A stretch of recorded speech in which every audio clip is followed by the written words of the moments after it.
स्वागत है प्यारे बच्चों। मैं अनिरुद्ध सिंह, प्रवक्ता जीव विज्ञान, आदर्श बजरंग इंटर कॉलेज, जनपद बांदा। प्यारे बच्चों, कक्षा 11 विषय जीव विज्ञान, इकाई 1 जीव जगत में विविधता के अध्याय 3 वनस्पति जगत में प्रकरण वनस्पति जगत का सामान्य परिचय, वर्गीकरण तथा लक्षण भाग 2/2 का अध्ययन आज हम लोग करेंगे। प्यारे बच्चों, आज के इस अध्ययन में हमारे निम्न अध्ययन बिंदु रहेंगे। प्रथम, जिम्नोस्पर्म क्या है, उनके प्रमुख लक्षण। एंजियोस्पर्म अर्थात आवृत बीजी पौधे क्या हैं, उनके प्रमुख लक्षण। एक प्रारूपिक आवृत बीजी पौधे के पुष्प की संरचना एवं उसके भाग। आवृत बीजी पौधों का जीवन चक्र। आवृत बीजी या एंजियोस्पर्म पौधों में द्विनिषेचन एवं त्रिक संलयन तथा पीढ़ी एकांतरण एवं जीवन चक्र पैटर्न। प्यारे बच्चों, हमने विषय जीव विज्ञान की इकाई 1 जीव जगत में विविधता के तहत अध्याय 3 वनस्पति जगत के अंतर्गत वनस्पति जगत का सामान्य परिचय, वर्गीकरण, लक्षण भाग 1/2 का अध्ययन किया है पिछली वर्चुअल क्लास में, जिसके अंतर्गत वनस्पति जगत का सामान्य परिचय, वर्गीकरण की प्रमुख पद्धतियां, वनस्पति जगत का वर्गीकरण, शैवाल, उनके प्रमुख लक्षण, ब्रायोफाइट तथा उनके प्रमुख लक्षण, टेरिडोफाइट और उनके प्रमुख लक्षणों के बारे में जानकारी प्राप्त कर चुके हैं कि ब्रायोफाइट्स क्या होते हैं। Very good. ब्रायोफाइट्स ऐसे पौधे होते हैं जिनमें वास्तविक जड़ तना पत्ती नहीं होती है और वो स्वपोषी होते हैं। बच्चों, इसी क्रम में मैं पूछूंगा कि आप लोग जिम्नोस्पर्म के कुछ सामान्य लक्षण बताइए। हाँ, तो बच्चों, आज के वीडियो में हम जिम्नोस्पर्म के बारे में अध्ययन करेंगे और उसके उपरांत एंजियोस्पर्म के बारे में अध्ययन करेंगे।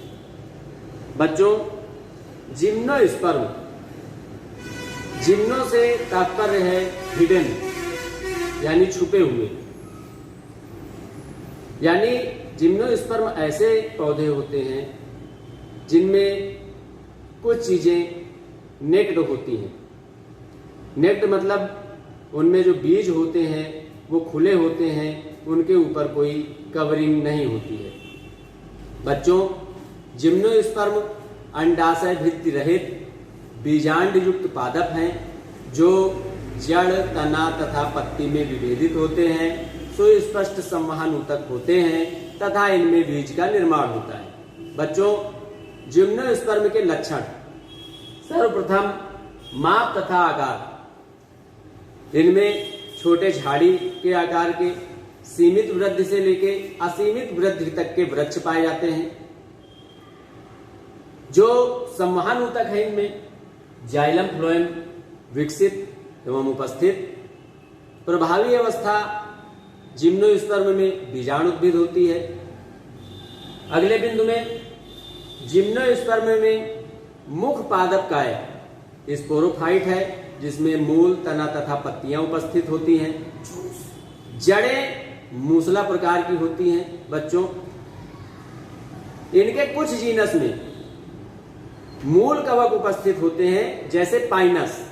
बच्चों, कुछ अन्य जीनस जो है जिम्नोस्पर्म के, उनकी जड़ों में नाइट्रोजन स्थिरीकरण करने वाले साइनोबैक्टीरिया उपस्थित होते हैं और साइनोबैक्टीरिया के साथ वो प्रवाल मूल का निर्माण करते हैं, जैसे साइकस। बच्चों, जो जिम्नोस्पर्म पौधे हैं इनका तना शाखित भी हो सकता है, जैसे पाइनस में, अथवा अशाखित हो सकता है, जैसे साइकस में। बच्चों, जिम्नोस्पर्म पौधों में पत्तियां सरल से लेकर के संयुक्त तक होती हैं। जो जिम्नोस्पर्म पौधे होते हैं उनके पत्तियों का सतही क्षेत्रफल कम होता है, मोटी क्यूटिकल होती है, गर्तिक रंध्र होते हैं। ये क्यों व्यवस्थाएं होती है जिम्नोस्पर्म में? प्रकृति ने ये क्यों विकसित किया? जिससे कि ये पानी की हानि रोक सके। बच्चों, जो जिम्नोस्पर्म पौधे हैं ये विषम बीजाणु होते हैं। बीजाणु पर्ण लघु एवं दीर्घ दो प्रकार के हो सकते हैं। लघु एवं गुरु बीजाणु धानियां उपस्थित होती हैं। लघु बीजाणु से नर युग्मकोद्भिद संतति तथा गुरु बीजाणु से मादा युग्मकोद्भिद संतति का निर्माण होता है।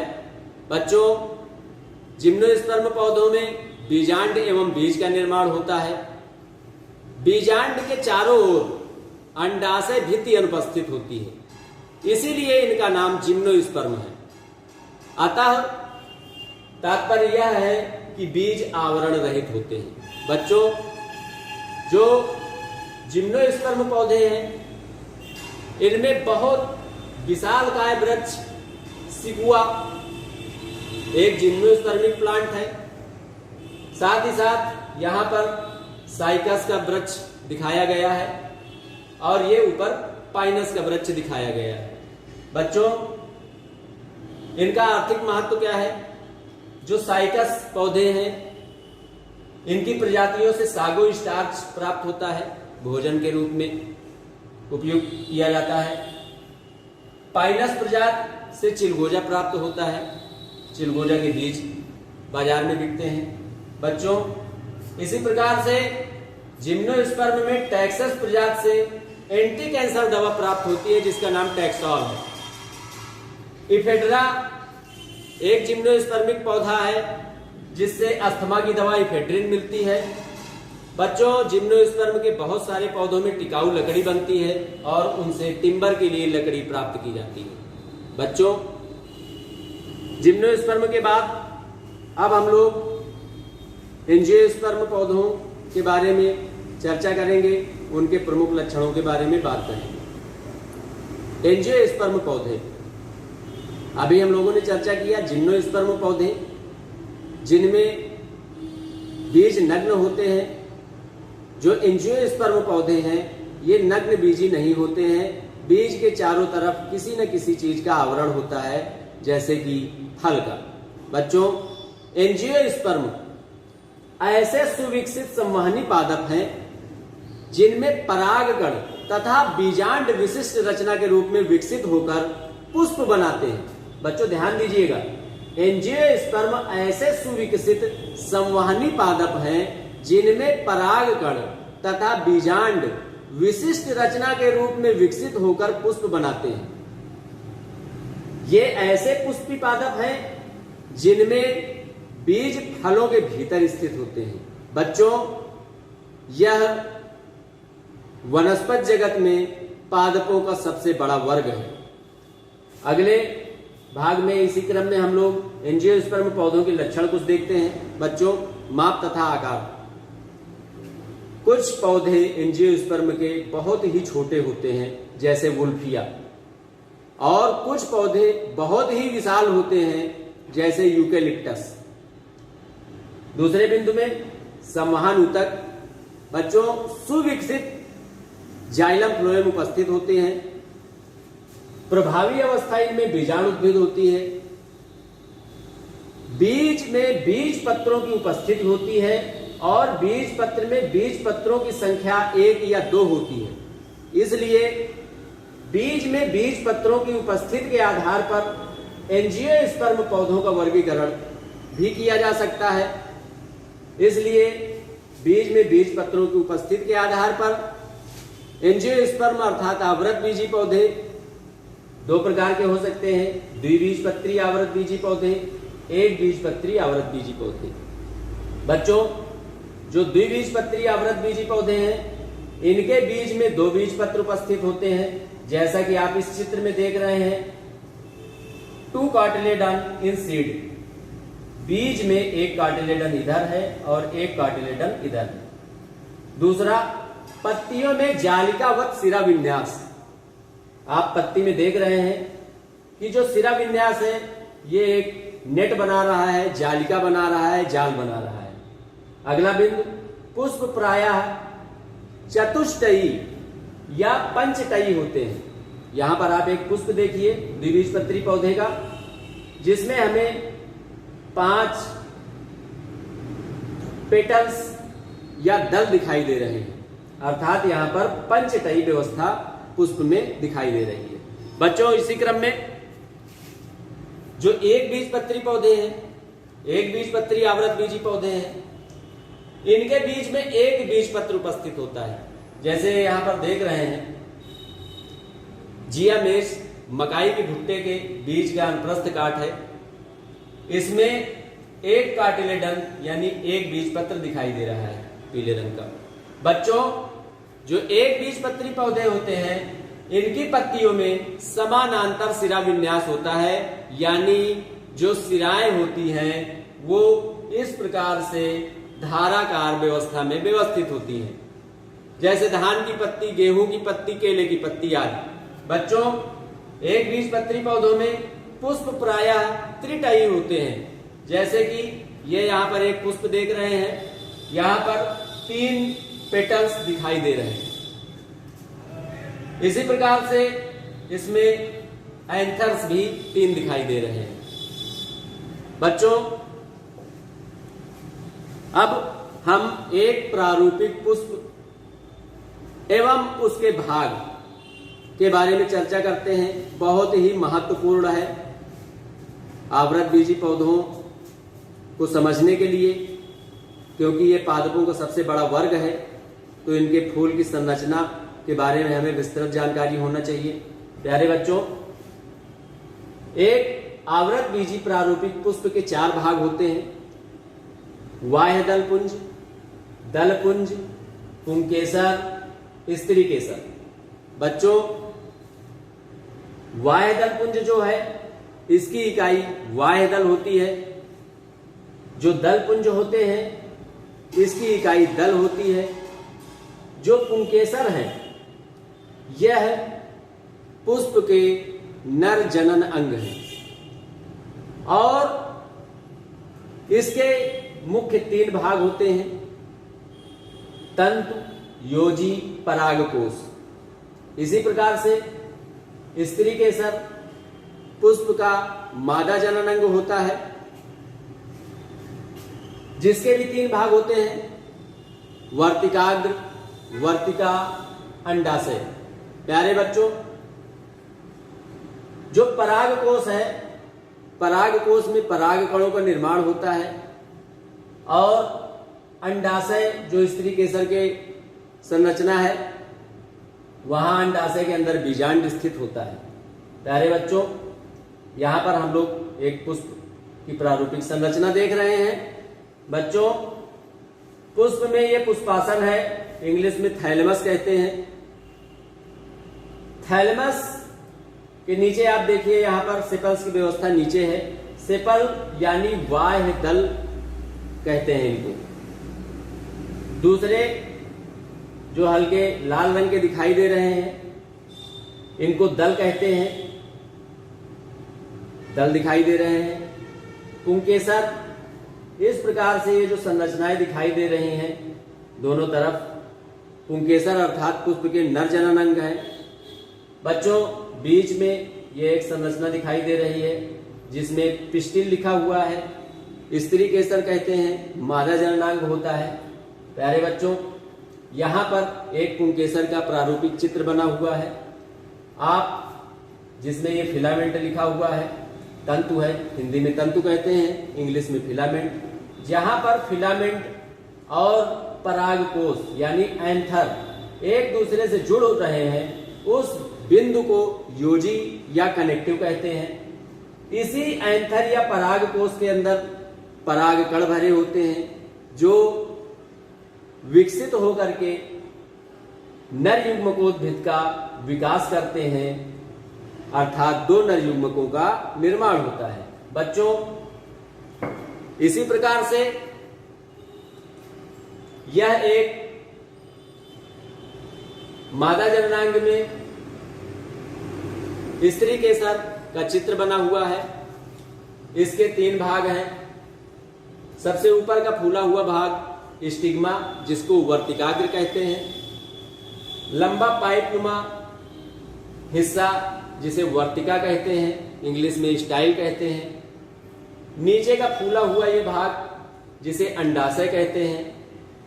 अंडाशय के अंदर आप यहाँ पर ओव्यूल्स देख रहे हैं जिनको बीजांड कहते हैं।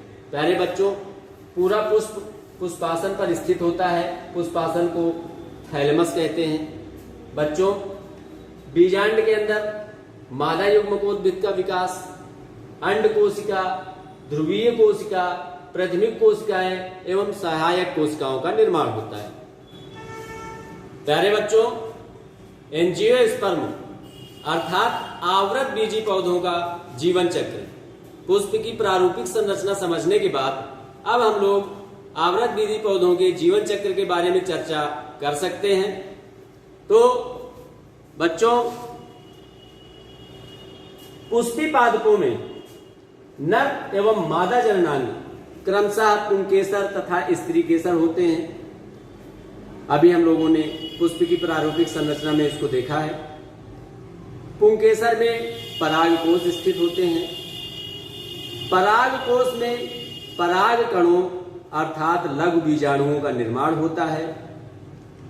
पराग कण से नर युग्मकों के निर्माण को नर युग्मकोद्भिद का विकास कहते हैं। स्त्री केसर में अंडाशय के भीतर बीजांड उपस्थित होता है। बच्चों, पिछली स्लाइड में जब हम लोग प्रारूपिक पुष्प का अध्ययन कर रहे थे तब आप इन सब चीजों को देख चुके हैं। अगले बिंदु में स्त्री केसर में अंडाशय के भीतर बीजांड उपस्थित होता है। बीजांड को गुरु बीजाणु भी कहते हैं। बीजांड में किन संरचनाओं का निर्माण होता है? अंड कोशिका, ध्रुवीय कोशिकाओं का निर्माण होता है। साथ ही साथ प्राथमिक कोशिकाएं भी उनमें होती हैं। प्यारे बच्चों, निषेचन की प्रक्रिया में जो आवृत बीजी पौधे हैं, इनमें निषेचन की प्रक्रिया में नर युग्मक जो अगुणित होते हैं, हैप्लॉइड होते हैं, पुंकेसरों से स्त्री केसर के वर्तिकाग्र में सबसे पहले पहुंचते हैं। वर्तिकाग्र में पहुंचने के उपरांत जो नर युग्मक हैं, पराग कणों से जर्मिनेशन द्वारा, यानी पराग कण से एक ट्यूब निकलेगी, पराग नलिका निकलेगी और वो पराग नलिका के माध्यम से बीजांड में प्रवेश कर अंड कोशिका जो कि अगुणित संरचना है से संलयित होकर द्विगुणित युग्मनज का निर्माण करते हैं। बच्चों, जो द्विगुणित युग्मनज है वो यहाँ स्पष्ट लिखा हुआ है कि एक डिप्लॉयड यानी द्विगुणित संरचना है। बच्चों, युग्मनज से आगे चलकर बीज का निर्माण होता है। अंडाशय से फल का निर्माण होता है। फल के पकने के उपरांत जब फल पक जाता है, उचित दशाओं पर फल के अंदर स्थित बीज पुनः समसूत्री विभाजन द्वारा नए पौधे का निर्माण करता है। बच्चों, इस पूरे निषेचन की प्रक्रिया पुंकेसर से पुमड़ या नर युग्मकों के विकास आदि को हम इस चित्र के माध्यम से थोड़ा सा समझते हैं। प्यारे बच्चों, जैसे कि यहाँ पर एक सरसों का चित्र बना हुआ है, इस पर जनन अंगों का विकास हो गया है। पुष्प में नर जननांग यानी पुंकेसर, मादा जननांग यानी स्त्री केसर स्थित है। प्यारे बच्चों, पुष्प में वर्तिकाग्र, वर्तिका, अंडाशय पिछली स्लाइड में हम लोग देख चुके हैं। परागकोश जो पुंकेसर का अहम हिस्सा है, परागकोश में पराग कणों का निर्माण होगा। निर्माण होने के बाद जो पराग कण है अर्थात जो लघु बीजाणु है वो अंड से संलयित होकर के युग्मनज का निर्माण करेंगे। युग्मनज के निर्माण के उपरांत भ्रूण का निर्माण होगा, बीज का निर्माण होगा और फल का निर्माण होगा। इसके उपरांत वह बीज जमीन पर बोए जाने पर अनुकूल परिस्थितियों में समसूत्री विभाजन द्वारा पुनः नए पौधे को जन्म देगा। बच्चों, आवृत बीजी पौधों में एक मुख्य विशेषता होती है जो बहुत ही यूनिक है। जिसे हम द्विनिषेचन एवं त्रिक संलयन के नाम से जानते हैं। बच्चों, द्विनिषेचन आवृत बीजी पौधों में पराग कण से नर युग्मकों के विकास के दौरान दो नर युग्मकों का निर्माण होता है। इतनी जानकारी हम अभी तक प्राप्त कर चुके हैं भली भांति। अगले बिंदु में लिखा हुआ है मादा युग्मकोद्भिद के विकास के दौरान बीजांड में अंड कोशिका एवं ध्रुवीय कोशिकाओं का निर्माण होता है। यह भी हम जान चुके हैं। प्यारे बच्चों, निषेचन के दौरान एक नर युग्मक तो अंड कोशिका से संलयित होकर युग्मनज का निर्माण कर देता है, लेकिन दूसरे नर युग्मक का क्या होता है? बच्चों, जो दूसरा नर युग्मक है ध्रुवीय केंद्रकों से, ध्रुवीय केंद्रक जो सामान्य रूप से आवृत बीजी पौधों में दो होते हैं, उनसे मिल करके भ्रूण कोश कोशिका का निर्माण करते हैं। यानी एक ऐसी कोशिका बनती है जिसको भ्रूण कोश कोशिका कहते हैं। यह भ्रूण कोश कोशिका जो त्रिक संलयन के बाद बनी हुई है और त्रिगुणित संरचना है, पुनर्विभाजन समसूत्री द्वारा पुनर्विभाजन करके भ्रूण कोश का निर्माण करती है, जो बढ़ते हुए भ्रूण के लिए बच्चों पोषण प्रदान करती है। बच्चों, उपरोक्त दोनों घटनाएं द्विनिषेचन तथा त्रिक संलयन, इसमें हमने देखा कि दोनों नर युग्मकों ने निषेचन में हिस्सा लिया। पहले नर युग्मक ने अंड कोशिका से संलयित होकर युग्मनज का निर्माण किया, जो आगे चल के बीज का निर्माण करेगा। दूसरा नर युग्मक जो ध्रुवीय केंद्रकों के साथ मिलकर त्रिगुणित केंद्रक का निर्माण करता है और भ्रूण कोश कोशिका के नाम से जाना जाता है। बच्चों, यहां पर स्लाइड में प्यारे बच्चों, जैसा कि आप देख रहे हैं, यहां पर एंटीपोडल्स कोशिकाएं, अंड कोशिका, साइनर्जिड्स और ध्रुवीय केंद्रक दिखाई दे रहे हैं। दूसरे चित्र में दो नर युग्मक नीले रंग के प्रवेश कर रहे हैं बीजांड में। एक नर युग्मक अंड कोशिका से मिलने जा रहा है ऊपर, और दूसरा नर युग्मक नीले रंग का ध्रुवीय केंद्रक से मिलने जा रहा है। बच्चों, दूसरा नर युग्मक जो ध्रुवीय केंद्रकों से मिलकर भ्रूण कोश कोशिका का निर्माण करता है, इस घटना को हम त्रिक संलयन के नाम से जानते हैं। बच्चों, अगले चित्र में यहां पर आप देख रहे हैं कि ध्रुवीय केंद्रकों से नर युग्मक के मिलने के बाद नर युग्मक नीले कलर से दिखाई दे रहा है और कत्थई रंग से दो ध्रुवीय केंद्रक दिखाई दे रहे हैं। ये तीनों मिल करके एक त्रिगुणित भ्रूण कोश कोशिका का निर्माण करते हैं और यहाँ पर द्विगुणित युग्मनज का निर्माण होता है। अतः दोनों घटनाएं अर्थात दोहरा निषेचन या द्विनिषेचन एवं त्रिक संलयन यहाँ पर हो रहा है। इसी क्रम में अब हम लोग इस अध्याय के अंतिम पड़ाव पर पहुंच चुके हैं, जिसमें हम लोग पीढ़ी एकांतरण तथा जीवन पैटर्न के बारे में अध्ययन करेंगे। बच्चों, प्यारे बच्चों, पीढ़ी एकांतरण क्या होता है? पीढ़ियों का एकांतर क्रम में आते रहना पीढ़ी एकांतरण कहलाता है। किसी भी लैंगिक जनन करने वाले पौधे के जीवन चक्र के दौरान युग्मकों जो अगुणित युग्मकोद्भिद बनाते हैं, युग्मक क्या बनाते हैं? अगुणित युग्मकोद्भिद बनाते हैं, और बीजाणु अर्थात युग्मनज जो द्विगुणित बीजाणुद्भिद बनाते हैं। ये दोनों चीजें अर्थात युग्मकोद्भिद और बीजाणुद्भिद एकांतर क्रम में आते रहते हैं, जिसे हम पीढ़ी एकांतरण कहते हैं। बच्चों, पीढ़ी एकांतरण से संबंधित विभिन्न पादप वर्गों में मुख्य रूप से निम्न जीवन पैटर्न देखने को मिलते हैं, यानी पीढ़ी एकांतरण के निम्न क्रम देखने को मिलते हैं, जो क्रमशः अगुणितक, द्विगुणितक तथा अगुणितक द्विगुणितक प्रकार के हैं। प्यारे बच्चों, जो अगुणितक जीवन चक्र पैटर्न है या अगुणितक पीढ़ी एकांतरण है, उसमें मुक्त जीवी स्पोरोफाइट यानी मुक्त जीवी बीजाणु उद्भिद अवस्था अनुपस्थित होती है। बीजाणु उद्भिद संतति में केवल एक कोशिका वाला युग्मनज होता है। बच्चों, युग्मनज में अर्धसूत्री विभाजन द्वारा अगुणित कोशिकाओं का निर्माण होता है।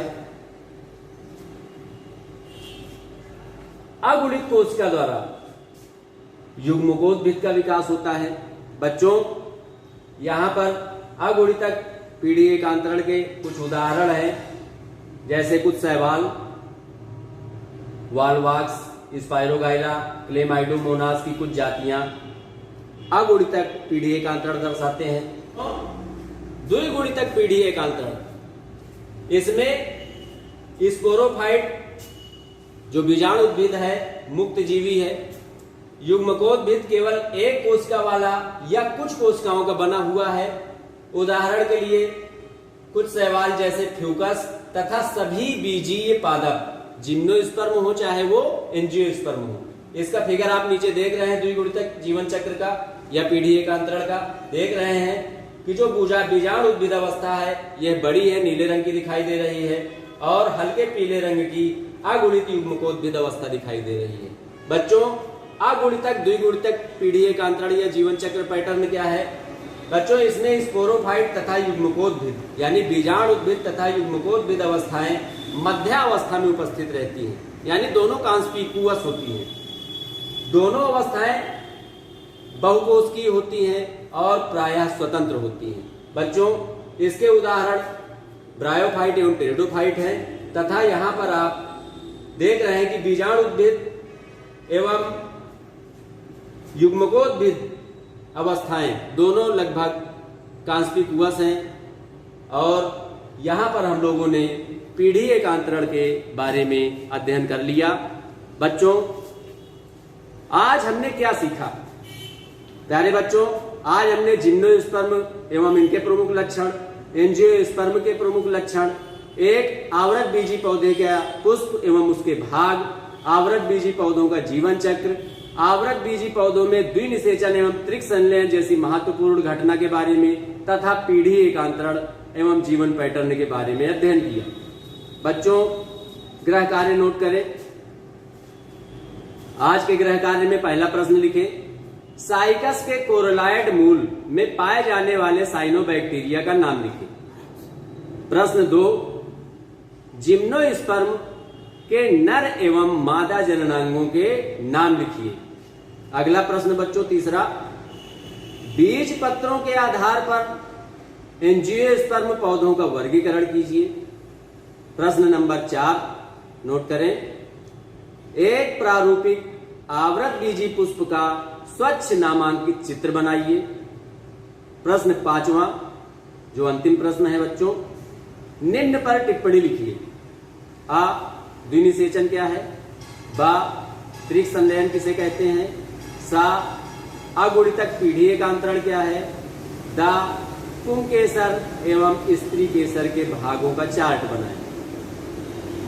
प्यारे बच्चों, आज हमने विषय जीव विज्ञान की इकाई 1 जीव विज्ञान के अंतर्गत जो जीव जगत में विविधता है, इसके तहत अध्याय 3 वनस्पति जगत के अंतर्गत वनस्पति जगत का सामान्य परिचय, वर्गीकरण, लक्षण भाग 2/2 में जिम्नोस्पर्म एवं एंजियोस्पर्म का अध्ययन किया है।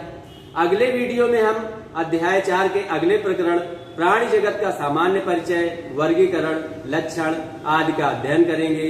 बच्चों, आप सभी अपने आसपास पाए जाने वाले किन्हीं 10 जंतुओं के नाम, आकार, आवास आदि को ध्यान पूर्वक देखकर तथा उसके बारे में कुछ शब्द लिखकर अवश्य लाएंगे। धन्यवाद।